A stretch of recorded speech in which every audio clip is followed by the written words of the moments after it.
Oke, halo semuanya dan selamat datang kembali. Hari ini kita bakal bongkar-bongkar isi kotak perkakas para hacker. Tapi kita nggak akan bahas yang super canggih.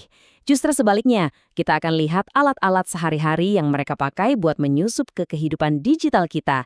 Dan seringnya, kita sama sekali nggak sadar. Yuk kita mulai? Coba deh ingat-ingat. Anda colok flash disk, terus tiba-tiba semua file kerjaan atau tugas kuliah berubah jadi shortcut yang nggak jelas dan nggak bisa dibuka.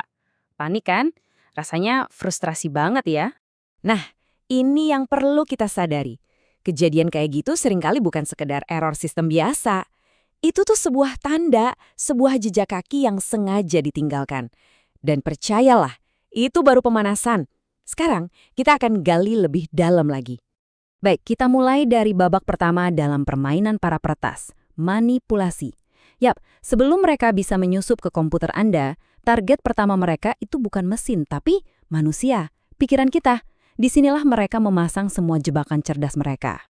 Ini dia senjatanya, social engineering. Ini bukan soal meretas kode, tapi meretas pikiran manusia. Mereka itu pintar banget mainin emosi kita, entah itu rasa panik, rasa penasaran, atau rasa percaya. Contoh paling gampangnya, telepon dari orang yang ngaku-ngaku dari bank, terus minta kode OTP.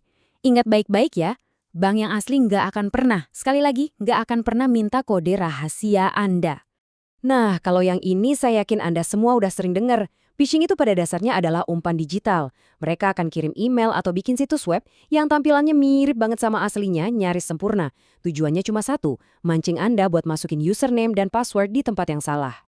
Oke, kalau phishing itu umpan, farming ini bisa dibilang sepupunya yang jauh lebih licik dan teknis.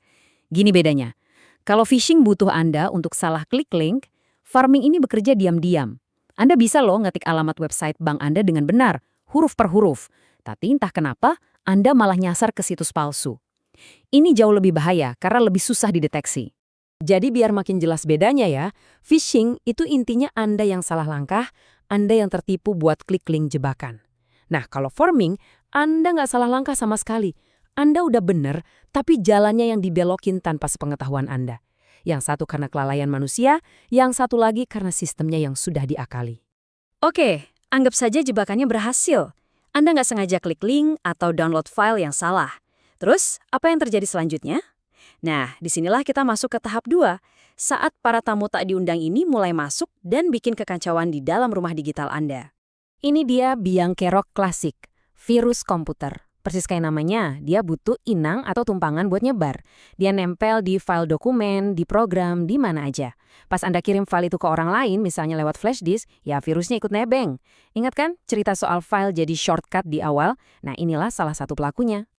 Kalau virus butuh tumpangan, worm atau cacing komputer ini beda. Dia bisa jalan sendiri. Dia ini program mandiri yang bisa menyalin dirinya sendiri terus-terusan dan menyebar lewat jaringan. Misalnya wifi kantor atau lab sekolah. Makanya, jangan heran kalau tiba-tiba satu jaringan internet jadi super lemot. Bisa jadi itu karena ada si worm yang lagi sibuk menyebar ke semua komputer.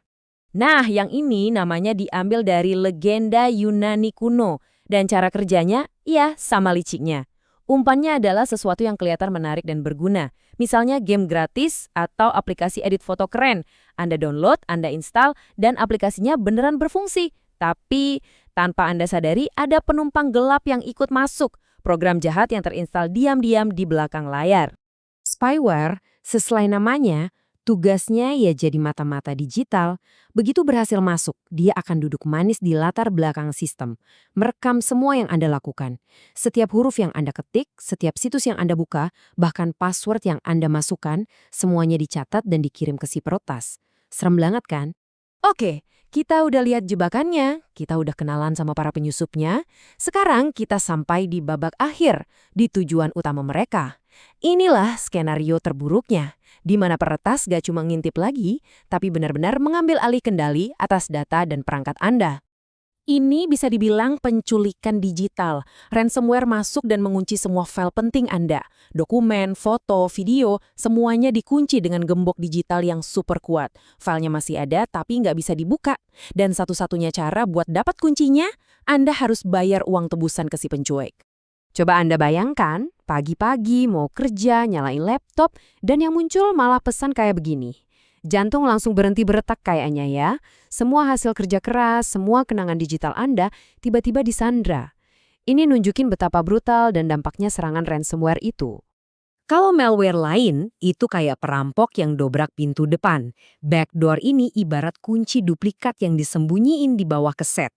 Ini adalah jalan rahasia yang dibikin peretas supaya mereka bisa balik lagi kapanpun mereka mau, tanpa ketahuan, tanpa perlu password. Mereka jadi punya akses permanen ke sistem Anda.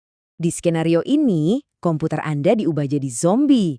Kelihatannya sih normal-normal aja, tapi sebenarnya otaknya udah dikendalikan dari jarak jauh. Komputer Anda jadi bagian dari sebuah pasukan komputer zombie raksasa yang disebut botnet.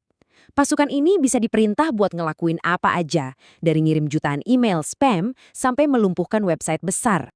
Oke, saya tahu istilahnya banyak banget dan kelihatannya rumit. Tapi kalau kita perhatikan baik-baik, sebenarnya hampir semua serangan itu ngikutin pola dasar yang sama loh. Dan kalau kita paham polanya, kita jadi bisa lebih waspada. Nah, ini dia rangkumannya.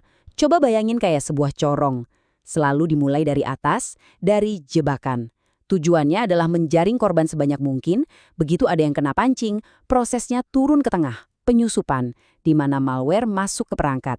Dan di ujung corong yang paling sempit, itulah tujuan akhirnya, pengambil alihan. Jebakan, penyusupan, pengambil alihan.